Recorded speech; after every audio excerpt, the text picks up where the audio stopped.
Olá, no vídeo de hoje eu vou falar sobre seios doloridos e sensíveis, sensação de ardência na boca / língua, síndrome genito-urinária, unhas frágeis e vertigem. Esse vídeo é o 13º vídeo do capítulo Caixa de Ferramentas, onde a doutora Mary Claire Haver traz os sintomas em ordem alfabética. E para facilitar a minha vida e a de vocês, eu dividi em 13 vídeos. Para você saber quais são os sintomas que eu estou abordando em cada vídeo, basta você ler a descrição do vídeo e em alguns vídeos eu coloquei como primeira mensagem. Se você caiu aqui de paraquedas, não está entendendo nada, vou te dar alguns recados para poder te ajudar a se localizar, tá bem? Esse vídeo faz parte de uma série de vídeos do livro A Nova Menopausa, da doutora Mary Claire Haver, que foi traduzido para o português e lançado no Brasil em 2025, no primeiro semestre. Eu estou gravando este vídeo em agosto de 2025, certo?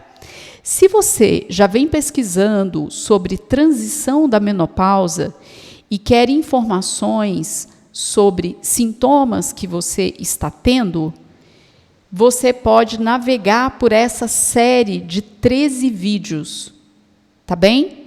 E aí pesquisando os sintomas na descrição. Agora, se você está começando a fazer esse processo de investigação da menopausa, aí eu recomendo que você pause esse vídeo, salve em assistir mais tarde e vai na playlist que eu vou deixar aqui no vídeo. Também vai aparecer o primeiro vídeo da playlist, porque daí você se localiza. Entende um pouco sobre esse livro, entende um pouco melhor sobre o meu trabalho e por que é que eu trouxe este livro para o canal, tá bem? E aí, a partir dali, você vai perceber que tem alguns caminhos, como, por exemplo, como encontrar um especialista, quais são os sites que você pode pesquisar, tanto internacionais quanto os brasileiros, os profissionais que estão aqui, estão fora daqui, trazendo conteúdo sobre a transição da menopausa.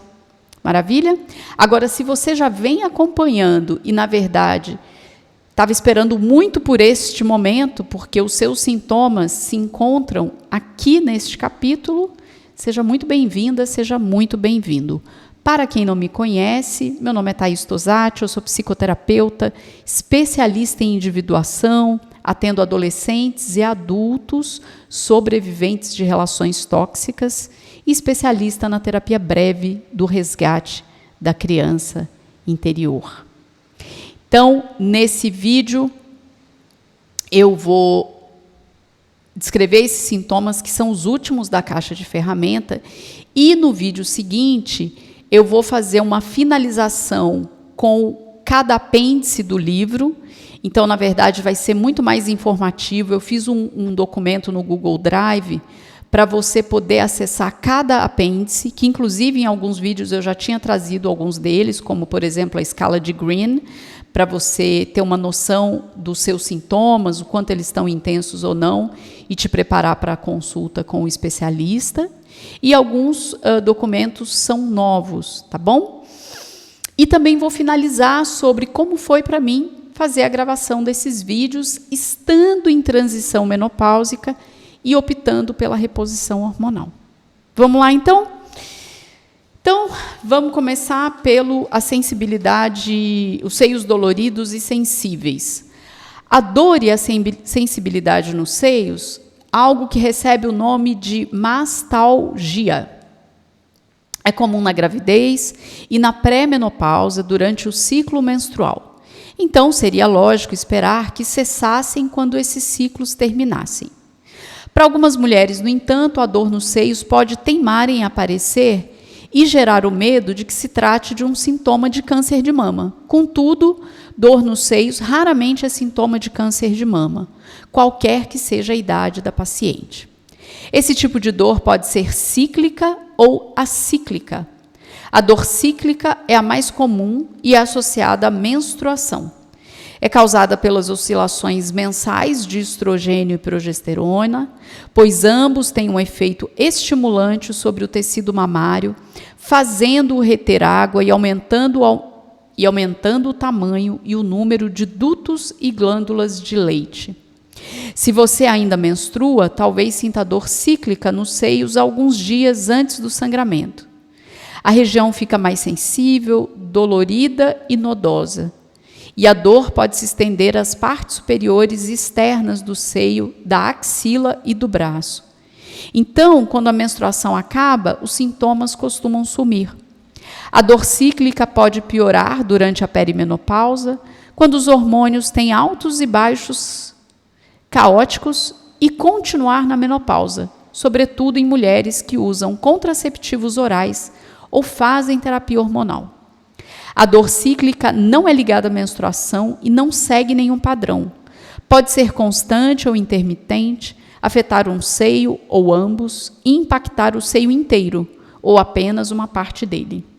Em geral, a dor acíclica é sintoma de algum problema específico, como um cisto, trauma ou tumor benigno.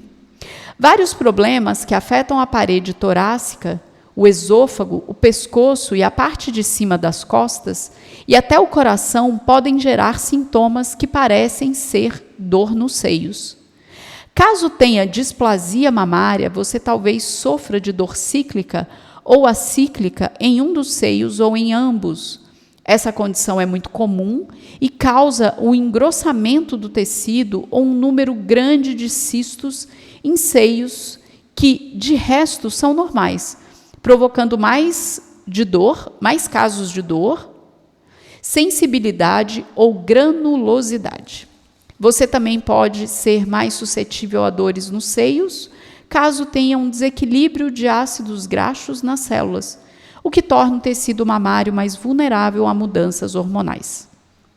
Estratégias para lidar com seios doloridos. Você pode amenizar a dor nos seios usando sutiãs de alta sustentação, evitando cafeína e nicotina e usando compressas quentes ou geladas. Suplementos de óleo de prímula ou óleo de peixe também aliviam os sintomas. Além dessas táticas, o que funciona para cada mulher depende dos problemas subjacentes que possam existir. É aconselhável que você teste anti-inflamatório não esteroide, medicamentos como ibuprofeno e aspirina, usando para tratar dor, febre e inflamação. Medicamentos como ibuprofeno e aspirina, usados para tratar dor, febre e inflamação. Exercícios para distensão dos músculos peitoral e para artrite. Antibióticos para mastite, drenagem de abscessos ou cistos. Sensação de ardência na boca, língua. A síndrome de ardência bucal é definida como ardência, formigamento, queimação, sensibilidade ou torpor na boca, apesar de não haver feridas visíveis. Em geral, é sentida na ponta da língua, mas também atinge os lábios, as laterais da língua e o céu da boca. É bem mais comum nas mulheres do que nos homens, proporção de para cada 7, 1. E a maioria dos pacientes com essa síndrome frustrante e dolorosa é de mulheres de meia idade na pós-menopausa. Ou seja, para cada 7 mulheres com esse sintoma, existe um homem com o mesmo sintoma. Ainda não entendemos por que as mulheres na menopausa têm mais propensão a enfrentar a síndrome de ardência bucal, mas uma tese é de que a queda drástica de estrogênio perto dessa fase da vida, altera a produção de compostos químicos que afetam o funcionamento dos nervos. E essa perturbação pode ser o que causa dor e formigamento na rede de nervos da boca. Outros pesquisadores sugerem que a saliva sofre mudanças que alteram a forma como as células bucais percebem as sensações. Estratégias para aliviar a sensação de ardência na boca. As opções de tratamento para essa síndrome têm o objetivo de amenizar os sintomas, sobretudo a dor, que pode ser nociva e debilitante. Entre elas estão a combinação de benzodiazepina de baixa dosagem, um antidepressivo tricíclico e gabapentina. O clonazepam tópico oral ajuda bastante. Neste caso, tópico significa chupar o comprimido de clonazepam como se fosse uma pastilha para que os efeitos mais significativos da medicação sejam absorvidos localmente, ou seja, na boca. Talvez pareça esquisito, mas molho de pimenta diluído também reduz a dor bucal associada à síndrome. E sim, já fizeram um estudo para testar essa solução. O molho picante contém capsaicina, que traz alívio ao dessensibilizar o tecido bucal. Faça uma mistura na proporção 1:2 de molho para água, ou seja, 1 de molho de pimenta para 2 medidas de água, e aplique às áreas da boca mais afetadas 3 ou 4 vezes por dia. Estudos já investigaram se a terapia hormonal é eficaz para a redução de sintomas da síndrome de ardência bucal. Mas os resultados são contraditórios. Ela pode ser útil e vale a pena tentar, sobretudo se você já estiver cogitando fazer reposição hormonal por outros motivos.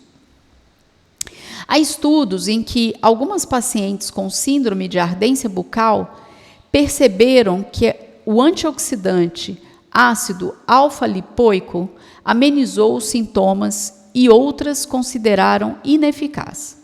Apesar dos resultados contraditórios, caso esteja procurando uma alternativa que dispense receita médica, o ácido alfa-lipoico existe sob a forma de suplemento e talvez funcione para você.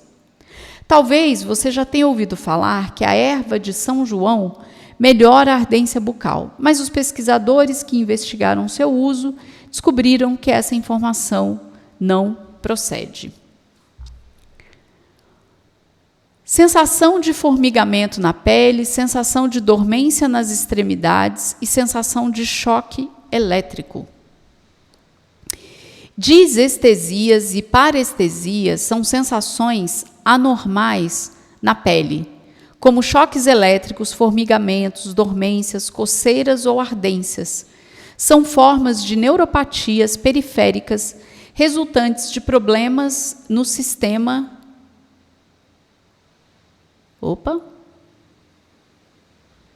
nervoso periférico, que inclui os nervos externos ao cérebro e a medula espinhal. As neuropatias periféricas podem ter diversas causas, como condições médicas latentes, lesões e, como indicam pesquisas recentes, mudanças hormonais associadas à menopausa. Boa parte das pesquisas estão concluindo que o possível elo entre disestesias e parestesias é relevante, sobretudo nas mulheres pós-menopausa. O estrogênio contribui para a proteção e a regeneração dos nervos, e é por isso que a queda dos níveis de estrogênio pode causar neuropatia periférica e afetar a sensibilidade à dor. E, ao que tudo indica, quanto mais tempo passamos sem estrogênio, mais propensas ficamos a esse problema.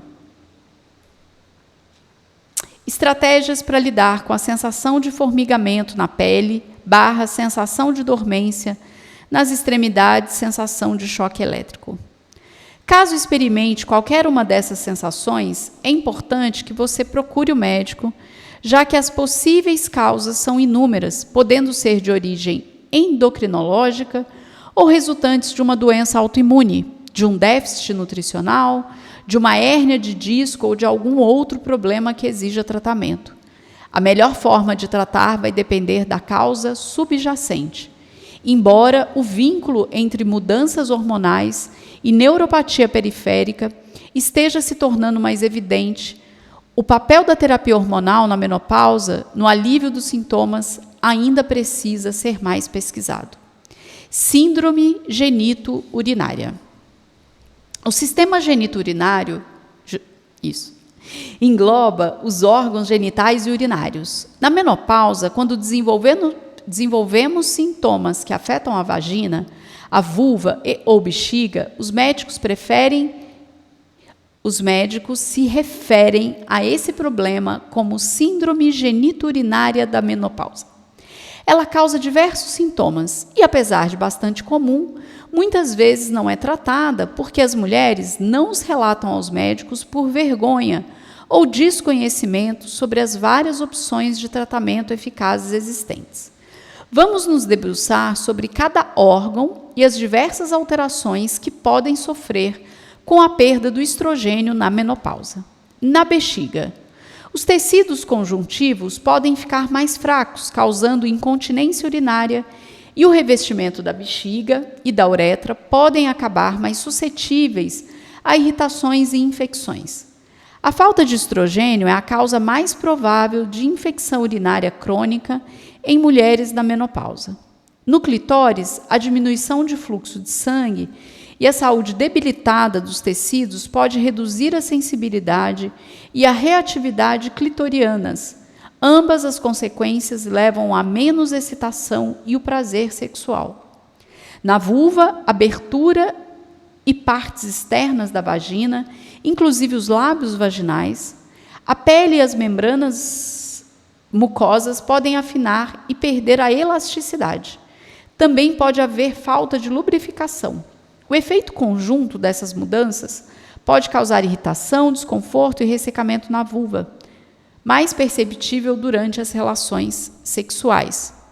Na vagina, o tecido pode afinar e perder elasticidade, e a lubrificação vaginal pode diminuir. Isso pode gerar ardência, coceira, ressecamento e dor vaginal durante as relações sexuais. Também é a maior propensão a infecções vaginais. Estratégias para lidar com a síndrome geniturinária. Os sintomas da síndrome geniturinária podem impactar muito a qualidade de vida e as relações íntimas de uma mulher. A boa notícia é que é possível amenizá-los, uma vez que existem muitos tratamentos que geram alívio e restabelecem o prazer sexual. Caso esse seja seu objetivo, não foi boa a pontuação aqui, me desculpa. Como os sintomas da síndrome geniturinária também podem ser causados por infecções, é importante que você procure um ginecologista o mais rápido possível, caso seja acometida por alguns deles. Durante a consulta, seja franca e relate tudo para garantir que seu tratamento será eficaz. Dito isso, o tratamento mais eficaz a longo prazo contra infecções urinárias em mulheres na menopausa é o estrogênio vaginal, não o uso de antibióticos. Algumas opções farmacológicas são estrogênio vaginal. O uso de estrogênio vaginal de baixa dosagem é o padrão ouro no tratamento da síndrome geniturinária. É seguro, oferece um bom custo-benefício e é eficaz para a maioria das pacientes com problema. Está disponível sob a forma de comprimido, gel e anel. Veja no capítulo 7 uma discussão mais aprofundada sobre as opções de estrogênio vaginal. Eu vou colocar o capítulo 7 aqui para vocês irem direto nele. Desidroepiandrosterona intravaginal, DHEA, geralmente usada na forma de um supositório que é inserido na vagina. Já demonstrou potencial para melhorar a saúde vaginal e aliviar os sintomas. É uma boa alternativa para pacientes que tomam inibidores de aromatase como tratamento para o câncer de mama. Ospemifeno oral. O ospemifeno, um modulador seletivo do receptor de estrogênio, SERM, é uma opção para mulheres que preferem tratamentos orais. Lubrificantes e hidratantes. Podem ser comprados sem receita médica e aliviam o ressecamento. Alguns contêm aditivos que podem causar irritação, mas existem tantas opções no mercado que, sem dúvida, você conseguirá achar algum que não lhe faça mal. Leia o destaque a seguir para saber mais detalhes. Lidocaína tópica. Em caso de dores muito fortes durante as relações sexuais, dispareunia, A lidocaína tópica, aplicada às áreas da vulva afetadas antes da atividade sexual, pode diminuir a dor. Lubrificantes e hidratantes vaginais. Se você já examinou as prateleiras de produtos femininos de uma farmácia, olhou na internet as inúmeras opções da categoria de saúde sexual, sabe que existe uma quantidade acachapante de produtos e todos prometem mundos e fundos em termos de prazer sexual. Não estou em posição de falar da legitimidade de todas as alegações que esses rótulos fazem, mas entender a diferença entre os dois tipos de produto, lubrificantes e hidratantes, pode ajudá-la a escolher o que mais atende às suas necessidades. Os lubrificantes vaginais diminuem o atrito durante as relações sexuais. Atrito, nesse contexto, é a resistência encontrada quando uma superfície ou um objeto se movimenta contra o outro. Os lubrificantes fazem uma enorme diferença em situações em que há alto grau de atrito, tornando o sexo mais confortável e prazeroso. Também ajuda na excitação. Pode aumentar o bem-estar, reduzir a dor e intensificar o prazer. Use no começo do ato sexual. Nesse tipo de situação, existe um momento em que já é tarde demais. Os hidratantes vaginais devem ser usados com regularidade ao longo do tempo e não especificamente no calor do momento, durante as relações sexuais. Assim como os hidratantes que passamos no rosto ou nas pernas, são feitos para criar uma barreira protetora à mucosa vaginal. A barreira aumenta a umidade e reduz o incômodo decorrente do ressecamento. Para escolher entre um lubrificante e um hidratante vaginal, leia os rótulos com muita atenção para garantir que está comprando o tipo de produto desejado. Nem os hidratantes, nem os lubrificantes vaginais tratam a verdadeira causa do ressecamento vaginal, sobretudo as mudanças celulares nos tecidos vaginais. Para combatê-lo, a reposição de estrogênio e outros medicamentos aprovados pela FDA serão mais eficazes. No entanto, embora não resolvam a origem do problema, os lubrificantes e hidratantes são essenciais na sua caixa de ferramentas da menopausa, caso você esteja enfrentando o ressecamento vaginal e queira aumentar seu bem-estar e prazer sexual. Unhas frágeis. Unhas frágeis são aquelas que estão fracas, secas e ou mais propensas a quebrar ou ressecar. Descascar. Mulheres na pós-menopausa são especialmente suscetíveis a esse problema por conta das mudanças químicas que acontecem nas unhas. A força da lâmina ungueal depende de uma molécula chamada sulfato de colesterol, que por sua vez diminui quando passamos pelas mudanças hormonais da menopausa. A tendência a ter unhas frágeis também é maior em casos de anemia ou doenças de tireoide, em quem lava as mãos com muita frequência e quem se expõe com frequência a substâncias químicas muito fortes. Estratégias para fortalecer unhas frágeis. Uma forma de cuidar bem das unhas é evitar substâncias químicas fortes e mantê-las sempre limpas e secas. Mas caso desenvolva unhas frágeis, outras estratégias podem ser incorporadas para melhorar a força e hidratação delas. Veja algumas estratégias de nutrição e suplementação.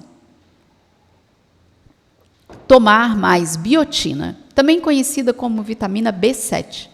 A biotina é uma vitamina solúvel em água que ajuda a manter a saúde da pele, do cabelo e das unhas. Ela está presente em alimentos como ovos, oleaginosas e grãos integrais e também está disponível na forma de suplemento. Aumente o consumo de microelementos ou oligoelementos. Oligoelementos são minerais necessários em pequenas quantidades para que as várias funções fisiológicas sejam executadas. Ferro, zinco, cobre são alguns dos microelementos vendidos como suplementos que já se mostraram bons para unhas frágeis. Acrescente aminoácidos.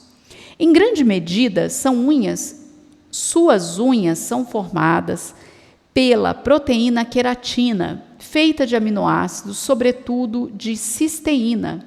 A saúde de suas unhas se beneficiará da ingestão de alimentos ricos em cisteína, como aves, ovos, carne bovina e grãos integrais. Como opção farmacológica, a reposição de estrogênio pode ajudar, por ser um hormônio com um efeito benéfico sobre colágeno. Ele pode melhorar a textura das unhas, como ainda não existem estudos conclusivos sobre o assunto. Nossa, como está difícil hoje, hein, Brasil? Mas ainda não existem estudos conclusivos sobre o assunto. Agora eu vou falar sobre vertigem. Gente, a luz diminuiu aqui porque o tempo mudou, ficou nublado de repente. Vamos melhorar um pouco? Good. Vamos lá. A vertigem, inclusive a posicional paroxística benigna, VPPB, apresenta-se sob a forma de crises de tontura ou de sensação de que o ambiente está girando, muitas vezes causada por movimentos específicos da cabeça. Essas crises são desnorteantes e angustiantes e afetam o equilíbrio e a orientação espacial de quem as tem.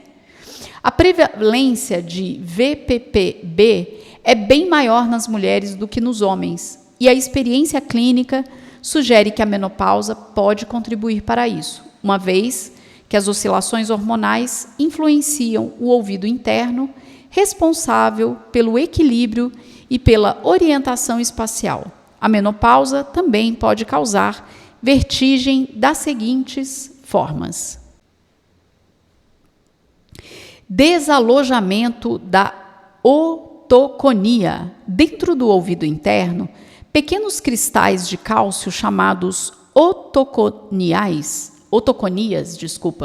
exercem um papel vital no equilíbrio da pessoa. Durante a menopausa, as oscilações hormonais podem afetar a estabilidade do ouvido interno, desencadeando o desalojamento desses cristais de cálcio e causando a VPPB.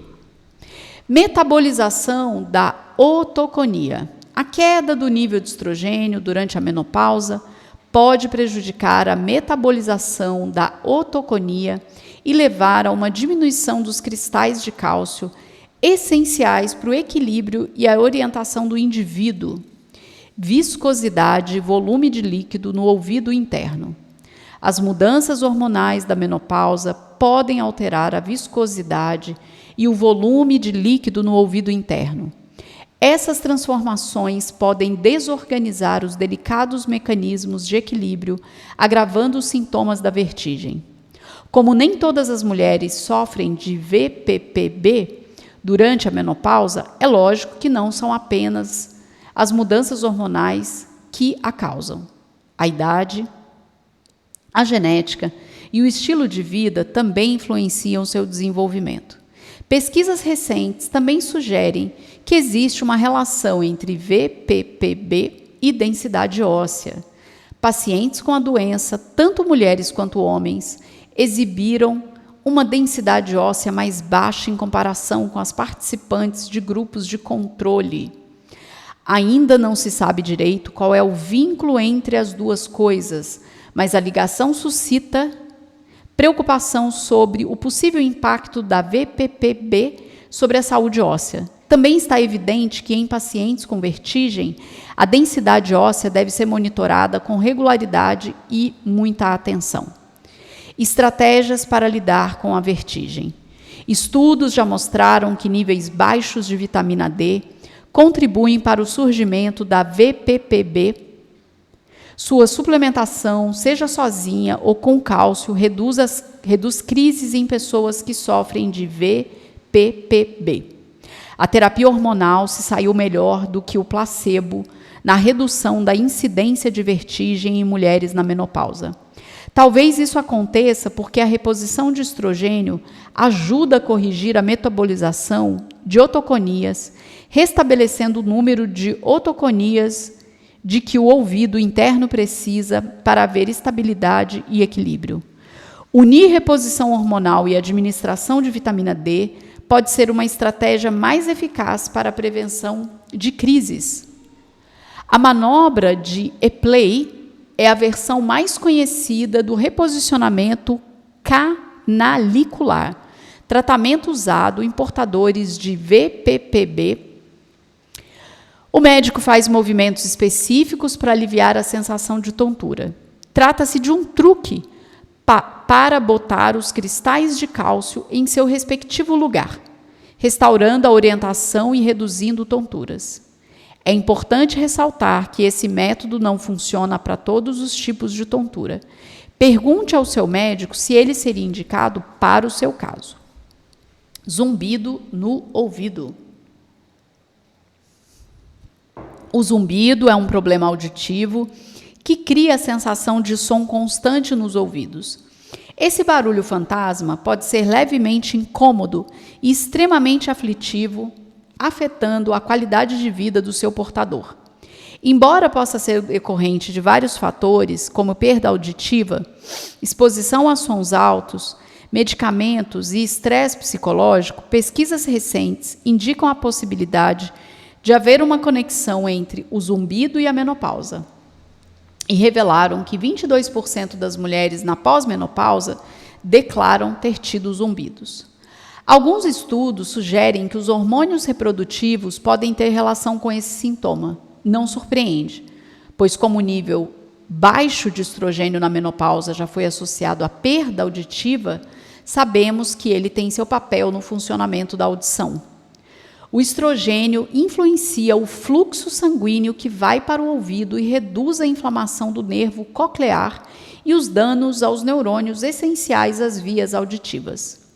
Na menopausa, quando o estrogênio diminui, questões como zumbido e perda auditiva se tornam mais comuns. Infelizmente, precisamos mais pesquisas para entender como o estrogênio age em tais mudanças auditivas. Estratégias para lidar com o zumbido no ouvido. O zumbido pode ser incômodo, à beça e muito nocivo. Espero que, com o passar do tempo, se desenvolvam tratamentos mais específicos e eficazes, e a gente compreenda melhor a relação entre zumbido e a menopausa. Caso esteja enfrentando o zumbido, não deixe de discutir o problema com o médico ou consultar um otorrinolaringologista para receber mais opções de tratamentos ou protocolos que aliviem o sintoma. Opções farmacológicas. Em um estudo, descobriu-se que usuárias de terapia hormonal têm um risco 50% e 0,5% mais baixo de ter zumbido em comparação com as não usuárias. Esse resultado sugere que a terapia hormonal pode ser benéfica para controle e prevenção do problema, mas precisamos de mais evidências para confirmar a sua eficácia. E aí ela finaliza aqui dizendo: torço para que essa caixa de ferramenta tenha sido útil para você e que você divida estes recursos com outras pessoas. No futuro, à medida que nosso conhecimento e nossa compreensão da menopausa for se expandindo, esperamos acrescentar mais sintomas e soluções. Você pode fazer parte desse movimento ao ter conversas francas sobre suas vivências e juntas podemos continuar a normalizar a menopausa e acabar com o enigma que há em torno dela. Então, Brasil, terminamos aqui a caixa de ferramentas. Esse capítulo que, para mim, assim, foi um dos mais incríveis, né? Porque aí ele vai direto ao ponto sobre falar dos sintomas, quais as estratégias disponíveis para enfrentamento e, para alguns casos, até opções farmacológicas, entre outras. Então, me conta aqui, você tem esses sintomas, alguns deles que eu descrevi? Como é que foi para você entrar em contato com esse conteúdo? Você já sabia disso? Tem alguma coisa que você foi orientada pelo seu médico, pela sua médica, que eu não disse aqui? Coloca para a gente nos comentários, isso vai me ajudar e vai ajudar as outras pessoas que chegarem nesse vídeo. Se você é novo, se você é nova por aqui, se inscreve no canal. Assim, você vai receber as notificações sobre os vídeos de segunda às 7 da manhã e os vídeos de sexta às 18 horas. Deixa um like para o YouTube entender que esse conteúdo é relevante e o algoritmo entregar para mais pessoas. Muito obrigada e até o próximo vídeo, que vai ser o vídeo de encerramento e onde eu vou disponibilizar os documentos para que você possa fazer o seu download e ter esse material com você. Tá bem? Muito obrigada e até o próximo vídeo.